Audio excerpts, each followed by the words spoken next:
प्रिय विद्यार्थियों, जैसा कि आप जानते हैं, इस लॉकडाउन के कारण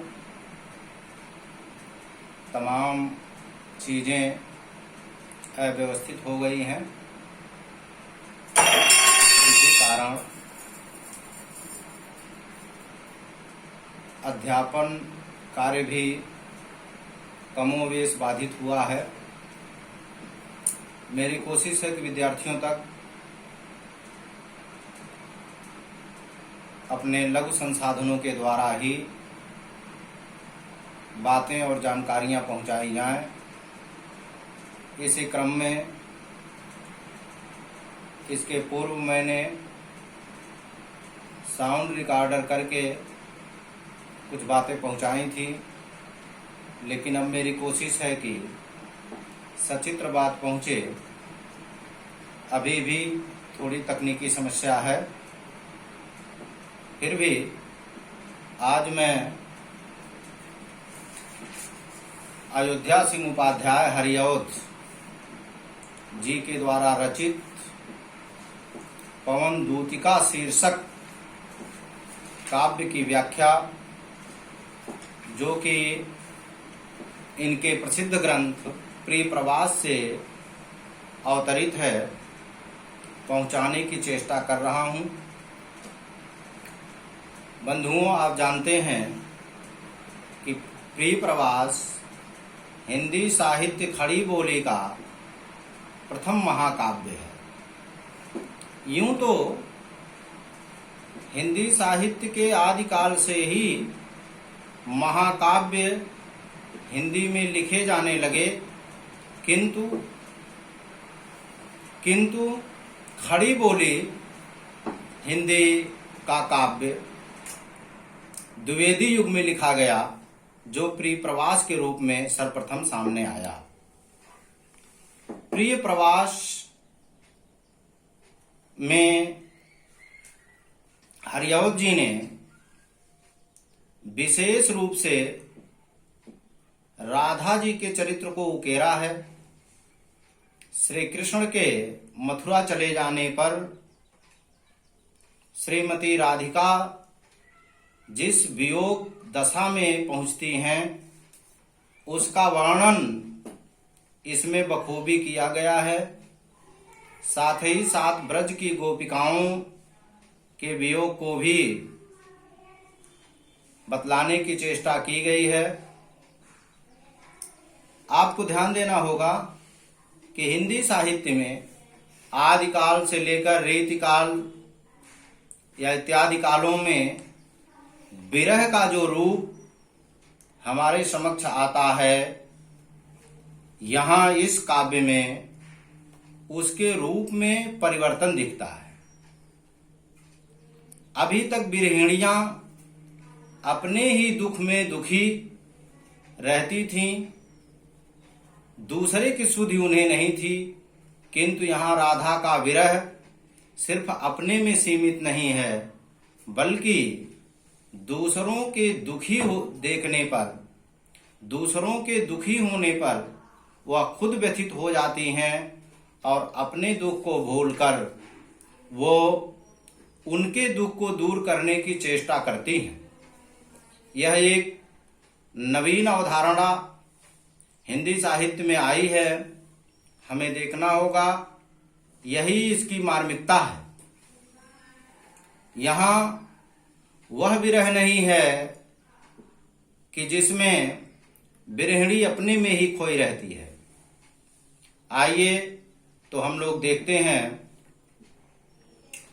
हम आपके समक्ष ये पुस्तक दिखा रहे हैं। विद्यार्थी, आप लोग पुस्तक देखते हुए ये लेक्चर सुन सकते हैं, आपके समझ में आएगा। मैं कोशिश कर रहा हूं आप तक ये पहुंचे।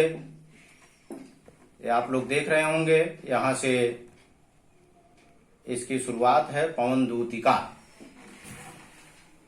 पवन दूतिका, बंधुओं देखिए, श्रीमती राधिका जी पवन को दूतिका संदेश वाहिका बनाकर अपने प्रियतम श्री कृष्ण के पास अपना संदेश भेजना चाहती हैं, भिजवाती हैं। प्रकृति के उपादानों को संदेश वाहक के रूप में प्रयोग करने का कार्य साहित्य में कोई नवीन नहीं है।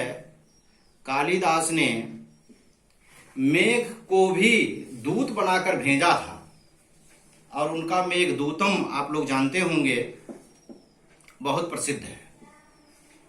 यहाँ पवन को अर्थात वायु को दूती बनाकर भेजा गया है श्री कृष्ण के पास। तो राधिका जी कहती हैं, उन्हीं का वर्णन है यहाँ वायु से। उसी प्रकरण की कविता इस पवन दूतिका शीर्षक में है। आप देखें, बैठी खिन्ना एक दिवस वे गेह में थी अकेली, आके आंसू दृग युगल में थे धरा को भिगोते। आई धीरे इस सदन में पुष्प सदगंध को ले, प्रातः वाली सुपवन इसी काल वातायनों से। बैठी खिन्ना एक दिवस वे गेह में थी अकेली। यहां कुछ शब्दार्थ समझते हैं। खिन्ना, खिन्न का खिन्ना करके स्त्रीलिंग किया गया है। खिन्न माने दुखी, खिन्ना माने दुखिता। यक माने एक, दिवस माने दिन, गेह माने घर, दृग माने नेत्र, युगल माने दोनों, धरा माने पृथ्वी, वातायन खिड़की, झरोखे। अब हम देखते हैं, बैठी खिन्ना एक दिवस वे गेह में थी अकेली। श्रीमती राधिका दुखी अपने घर में एक दिन अकेली बैठी थी। अपने घर में दुखी राधिका एक दिवस अकेली बैठी थी। आके आंसू दृग युगल में थे धरा को भिगोते। उनके दोनों नेत्रों में आंसू आकर के धरा को भिगो रहे थे, अर्थात आंखों से आंसू जमीन पर टपक रहे थे। आई धीरे इस सदन में पुष्प सदगंध को ले, प्रातः वाली सुपवन इसी काल वातायनों से। इसी काल, काल यहां समय का सूचक है। काल का अर्थ एक मृत्यु भी होता है, लेकिन यहां काल समय के संदर्भ में है। इसी समय प्रातःकालीन सुंदर पवन पुष्प की सदगंध, पुष्प के सुंदर गंधों को लेकर वातायनों के द्वारा, झरोखों के द्वारा, खिड़कियों के द्वारा इस घर में प्रवेश करती है। संतापों को विपुल बढ़ता देख के दुखिता हो, धीरे बोली स दुख उससे श्रीमती राधिका यूं। प्यारी प्रातः पवन इतना क्यों मुझे है सताती, क्या तू भी कलुषित हुई इस काल की क्रूरता से। सदगंध को लेकर जब राधिका जी को ये प्रातःकालीन पवन स्पर्श करती है, तो पहले से दुखी राधिका जी का दुख और बढ़ जाता है। अब ऐसा क्यों हुआ? क्योंकि आप जानते हैं कि प्रकृति के जो उपादान संयोग की अवस्था में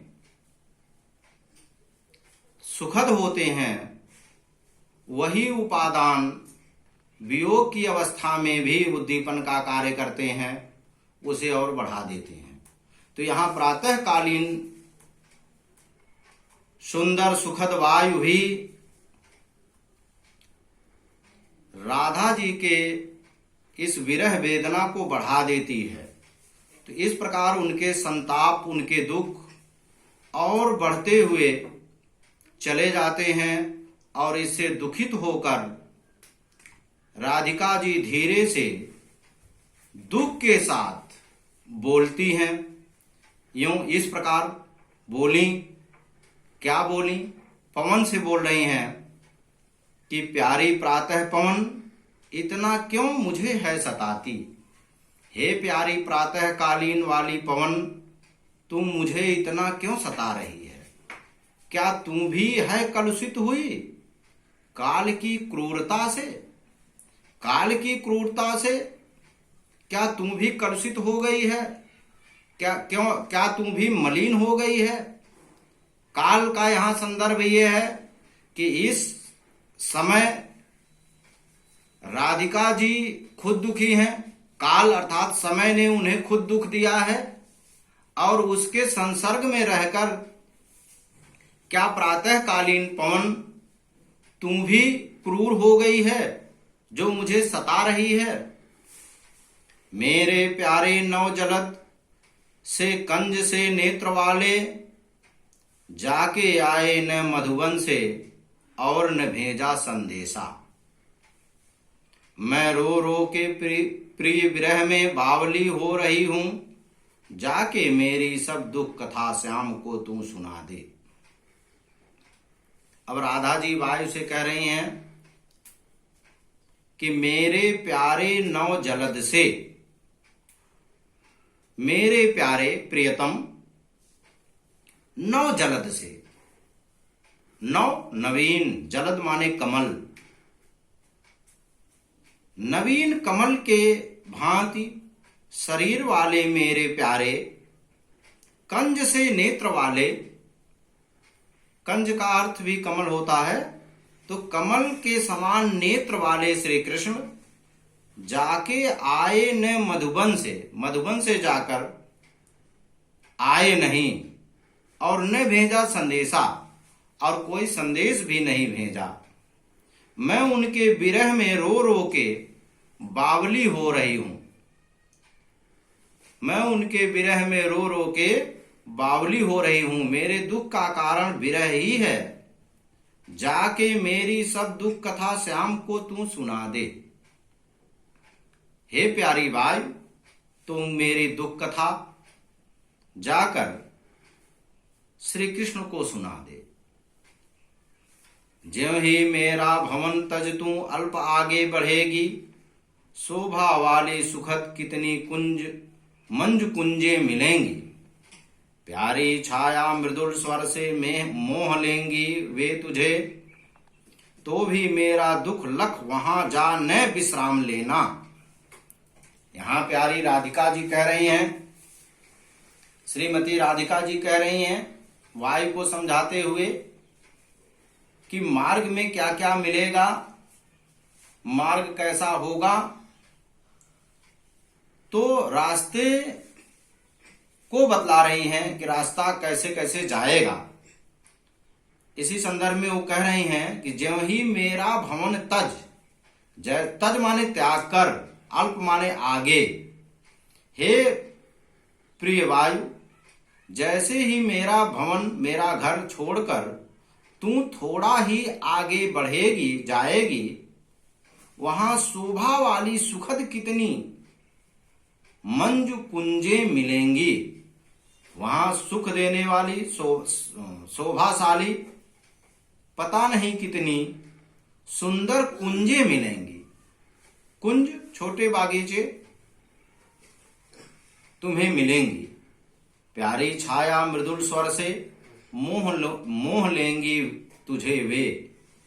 उनकी प्यारी छाया, उनमें जो पशु पक्षियों के मृदुल स्वर हो रहे होंगे, वे तुम्हें मोह लेंगी। तो भी, इसके बावजूद भी तू मेरा दुख को समझकर, मेरे दुख को लख कर, लखना माने समझना, समझकर, महसूस करके वहां जाकर न विश्राम लेना, विश्राम मत करने लगना, कि तू वहां जाकर विश्राम करने लगना और इस विश्राम के नाते मेरे दुख को ही भूल जाना। तू ऐसा नहीं करना। यद्यपि वे कुंजें इतनी मनोरम और मोहक होंगी कि वे तुम्हें अपनी ओर खींचेंगी। थोड़ा आगे सरस रव का धाम, सतपुष्प वाला अच्छे अच्छे बहुद्रुम लतावान सौंदर्यशाली प्यारा बिंदा विपिन मन को मुग्धकारी मिलेगा। जाना आना इस विपिन से मुँह माना न होना। आगे राधिका जी कह रही हैं कि हे वायु, थोड़ा और आगे तू बढ़ेगी तो सरस रव रव सुंदर आवाज वाला यह सत पुष्पों वाला धाम मिलेगा, जिसमें बहुत अच्छे अच्छे द्रुम वृक्ष लतावान मिलेंगे। लतावान वृक्ष मिलेंगे जो सौंदर्यशाली होंगे। यहां लतावान वृक्ष का अर्थ समझना है कि वे वृक्ष जिन पर लताएं चढ़कर फैल जाती हैं।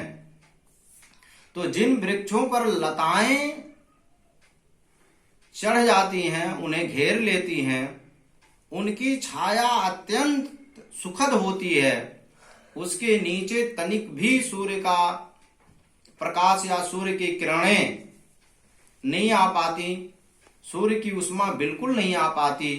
इसलिए ऐसे वृक्ष सौंदर्यशाली होने के साथ साथ अत्यधिक शीतलता प्रदान करते हैं। और इसी प्रकार की शीतलता देने वाले सौंदर्यशाली बहुत से वृक्ष प्यारे बिंदा विपिन, विपिन माने जंगल में, वृंदावन जंगल में, जो मन को मोह लेगा, मुग्धकारी मिलेगा। तुम इसी मार्ग से आना जाना, क्योंकि ये रास्ते में पड़ेगा, किंतु मुंह माना मत होना। तुम इस जंगल से आना और जाना, लेकिन मुंह माना, मोहित मत हो जाना, उस पर मोहित मत हो जाना कि वहीं रह जाना। आगे फिर हम पुस्तक में आगे कुछ और छंद दिए गए हैं, हम उसकी चर्चा करते हैं, आप लोग देख लें जरा। और मेरा विद्यार्थियों से अनुरोध है कि पुस्तक आप अपने समक्ष रखेंगे और उस समय व्याख्या सुनेंगे तो ज्यादा समझ में आएगा। मेरी कोशिश रही है हमेशा कि मैं ठीक से पहुंचा पाऊं, लेकिन अभी इस क्षेत्र में मैं बिल्कुल नया हूं। ये तो प्रयोग इस लॉकडाउन के नाते मुझे करना पड़ रहा है, अन्यथा मैं तो आमने सामने ही व्याख्यान करने वाला व्यक्ति हूं। और एक समस्या और भी मैं अपने लिए देख रहा हूं कि मुझे बोलने में तभी ज्यादा सुविधाजनक होता है जब सामने मेरे विद्यार्थी हों या लोग हों। ऐसे अकेले में बोलना एक तरह से मेरे लिए खुद कष्टकारी है, लेकिन फिर भी आप लोगों तक बात पहुंचे, मैं ये प्रयोग कर रहा हूं।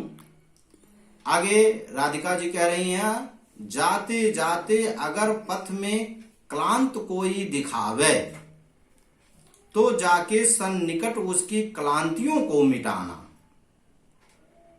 धीरे धीरे परस उसके गात उत्ताप खोना, सदगंधों से श्रमित जन को हर्षितों सा बनाना। वाह क्या बात है!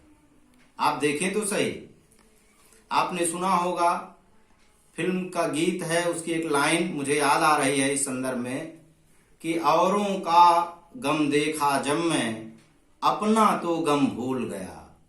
दुनिया में कितना गम है, मेरा गम कितना कम है। यहां राधा जी स्वयं एक पीड़िता हैं, स्वयं दुखिता हैं, लेकिन उन्हें अपना गम नहीं याद रहा, बल्कि उस पवन से कह रही हैं कि जाते जाते रास्ते में अगर पथ में, पथ माने रास्ते में, क्लांत कोई दिखावे, कोई दुखी दिखे, कोई थका हारा दिखे, तो उसके सन्निकट, सन्निकट नजदीक जाकर, सन्निकट माने नजदीक, तो जाके उसके सन्निकट, उसके नजदीक जाकर उसकी क्लांतियों को मिटाना, उसके थकान को, उसके दुखों को मिटाना। धीरे धीरे परस करके गात, गात माने शरीर, परस माने स्पर्श, उत्ताप माने ताप। गर्मी के कारण जब ताप बढ़ जाता है तो भी लोगों को दुख और पीड़ा का अनुभव होता है। तो कह रही हैं कि धीरे धीरे उसके शरीर को स्पर्श करके उसके ताप को खोना, कम करना, उसके जलते हुए शरीर को शीतल बनाना और अपने सद्गंधों से उस श्रमित व्यक्ति को, जन को हर्षितों सा बनाना, प्रसन्नचित जैसे लोगों के समान बनाना, प्रसन्नचित लोगों के समान उसे बनाना, अर्थात उसे प्रसन्न कर देना, उसे प्रसन्नता देना। और आगे देखें, आगे राधा जी कह रही हैं कि लज्जाशीला पथिक महिला जो कहीं दृष्टि आवे। वाह क्या बात है, आप भारतीय संस्कृति के दर्शन पाएंगे। राधा जी एक नारी हैं और नारी की मन स्थिति को अच्छे से जानती हैं, इसलिए वो वायु से कह रही हैं कि यदि कोई लज्जाशीला पथिक महिला, रास्ते में चलती हुई राही कोई महिला यदि लज्जाशीला मिले, यानी लज्जाशीला महिला मिले। लज्जाशीला महिला का तात्पर्य आप लोग समझिए कि हमारे वहां जो बधुएं हैं, जो दुल्हने हैं या जो स्त्रियां हैं, वो लज्जा रखती हैं और लज्जा उनका आभूषण है। इस कारण वो अपने शरीर को हमेशा ढकी रहती हैं, शरीर पर, अपने चेहरे पर भी पल्लू डाले रहती हैं, जिसको आप लोग घूंघट कहते हैं। अभी भी हमारे भारत के कुछ प्रदेशों में इसका प्रचलन आपको दिखेगा। तो वही कह रहे हैं, लज्जाशीला पथिक महिला जो कहीं दृष्टि आवे, यदि कोई कहीं आपको दिखाई दे जाए तो होने देना विकृत बसना, तो न तू सुंदरी को, तो तू उस सुंदरी को विकृत वसना मत होने देना। विकृत वसना यानी वसन माने वस्त्र, वस्त्र से विकृत मत होने देना, अर्थात उसे वस्त्रों से अनावृत मत होने देना। ऐसा नहीं करना कि तेज झोंकों से चलना और उसके वस्त्र उसके शरीर से हट जाए, जिससे उसकी लज्जा भंग हो, उसे और लज्जा आए, उसकी गरिमा भंग हो, इसकी तुम रक्षा करना। तो उसके विकृत वसना उसे मत होने देना, उसके शरीर से वस्त्र को मत हटने देना, ये जिम्मेदारी निभाना। जो थोड़ी भी श्रमित वह हो गोद ले श्रांति खोना, होठों की और कमल मुख की म्लानताएं मिटाना। यदि थोड़ी सी भी वह श्रमित हो, थकी हो, तो उसे अपने गोद में ले लेना, उसे वायु अपने गोद में लेना और उसके श्रांति को, उसके दुख को खोना, कम करना, और उसके होठों की और कमल के समान उसके मुख की मलानताएं, मलिनताएं, उदासी को मिटाना। तो उसके चेहरे पर आई हुई उदासी, जो कि कमल मुख के समान उसका चेहरा है, उसकी मलिनता को खोना और उसके होठों को भी तुम, उस पे आई हुई मलिनता को खोना, उस पे तुम हंसी बिखेरना। तो प्रिय विद्यार्थियों, इस प्रकार ये वीडियो बहुत लंबा हो जाएगा, अतः मैं अब अगले कड़ी में यहाँ से आगे का मैं कोशिश करूंगा कि इस तरह मैं व्याख्या करके आप तक पहुंचाऊं। आप लोग बने रहना और इस वीडियो को आप लोग देखिएगा, तब तक लाभ उठाइए, फिर आगे मैं भेजूंगा।